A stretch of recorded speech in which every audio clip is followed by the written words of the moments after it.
చేయరు. దీన్నైతే ఆలోచన పరులు గుర్తించాల్సి ఉందండి.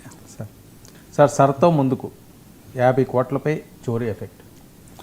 దేశంలో ఓట్ల సంఖ్య 100 కోట్లకు అటు ఇటు ఉంది వర్మ. 1.4 బిలియన్ మన దేశ జనాభానే 140 కోట్లు అయితే 100 కోట్ల పైన ఓటర్లు ఉన్నారు. ఇప్పుడు 51 కోట్ల ఓటర్లకు సంబంధించిన 12 రాష్ట్రాలు కేంద్రపాలిత ప్రాంతాల్లో ఈరోజు మేము ప్రారంభించబోతున్నామని ఎన్నికల ప్రధానాధికారి ఆయన జ్ఞానేష్ కుమార్ నిన్న ప్రకటించారు. కాకపోతే బీహార్లో దానివల్ల మేము కొన్ని గుణపాఠాలు నేర్చుకున్నాము, కొన్ని జాగ్రత్తలు తీసుకున్నాము అంటున్నారు. కానీ ఏం తీసుకున్నా కానీ ప్రాథమికంగా మటుకు వాళ్ళలో ఏం మార్పు రాలేదు. అయినా కదా ముఖ్యంగా బీహార్లో జరిగింది ఏమంటే 67 లక్షల ఓట్లు తొలగించారు. ఒక్క ఓటు కూడా చేయలేదు. రివిజన్ అంటే మీరు ప్రపంచంలో ఎక్కడైనా ఏ రివిజన్ అయినా సరే 10 తీసేస్తే 2 అయినా కలుపుతారు కదా. ఇక్కడ 67 లక్షల ఓట్లు తొలగించడం తప్ప ఒక ఓటు కూడా కలిపింది లేదు. దీని మీద సుప్రీంకోర్టు దాకా వెళ్ళి సుప్రీంకోర్టు ఇంకా తుది తీర్పు ఇవ్వనే లేదు. సుప్రీంకోర్టులో బీహార్ కేసు ఇంకా తుది తీర్పు రాకుండానే ఆదరాబాదరాగా ఎందుకు మీరు తీసుకొస్తున్నారు అని ప్రతిపక్షాలు చాలా తీవ్ర నిరసన తెలియజేస్తున్నాయి. రాజ్యాంగ నిపుణులు చెప్తున్నారు. అలాగే గతంలో ఎలక్షన్ కమిషనర్లుగా పనిచేసిన వాళ్ళు కూడా అనేక వ్యాసాలు రాశారు మీడియాలో. ఇది కొంచెం సందేహాస్పదంగా ఉంది.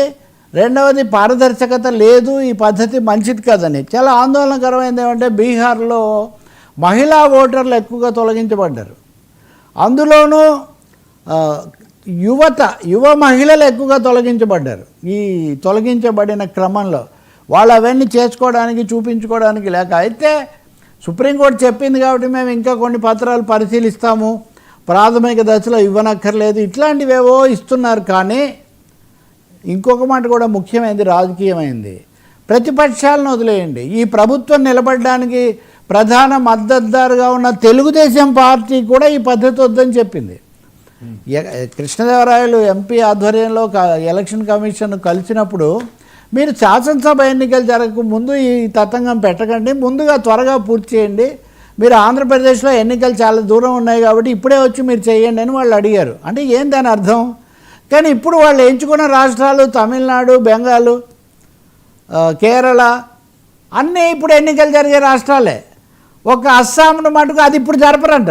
అస్సాంను తర్వాత వచ్చే సంవత్సరం జరుపుతారట. అస్సాం, బీహార్కు చాలా తమిళనాడు కూడా ఉంది జాబితాలో.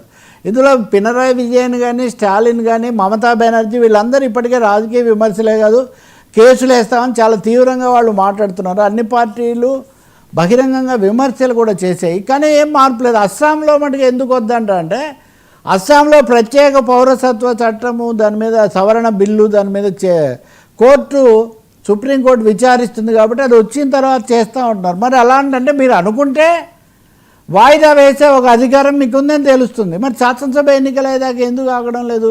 బీహార్ తర్వాత మేము పలానా మార్పులు చేసామని ఎందుకు చెప్పడం లేదు? నిజంగా 52 కోట్ల మంది అంటే దేశ జనాభాలో సగం మంది ఓటర్ల యొక్క భవిష్యత్తును నిర్ణయించే ఈ నిర్ణయాన్ని ఇంత హడావుడిగా జరపడం పూర్తిగా అనుమానాస్పదంగా. ఓటు చోరీ అన్నది ఇప్పుడు సగం భారతదేశానికి, సగం మంది ఓటర్లకి ఇది వర్తిస్తూ ఉంది. బీజేపీ మటుకు బలపరుస్తుంది. ఇది కూడా బీజేపీ పోనీ మౌనంగా కూడా లేరు, వాళ్ళు చాలా యాక్టివ్గా బలపరుస్తున్నారు. మీరు ఎప్పుడైతే ఒక విషయాన్ని ఒక్క పార్టీ మటుకు చాలా ఎక్కువగా బలపరిచి దానికి మద్దతు ఇస్తున్న పార్టీలు కూడా ఈ పద్ధతి మంచిది కాదని చెప్తున్నా కానీ ఎన్నికల సంఘం అలాగే వెళ్తుంది. అంటే ఎన్నికల సంఘం మీద ఎలాంటి ఒత్తిళ్లు పనిచేస్తున్నాయి. సుప్రీంకోర్టు అయినా కానీ రేపు ఏదైనా ఈ జడ్జి గారు, సిజిఐ గారు దిగిపోయే ముందు వాళ్ళకి ఏమన్నా గట్టి పగ్గాలు వేసి వెళ్తారా అని మనం చూడాలి, వెయ్యాలని కోరుకోవాలి. ఈ రాష్ట్రాలు మటుకు కేసులు వేస్తున్నాయి. మళ్ళీ ఇది ఇంకోసారి దేశంలో ఈ వివాదం లేదా పంచాయతీ పెద్ద ఎత్తునే రాబోతుంది. Thank you so much.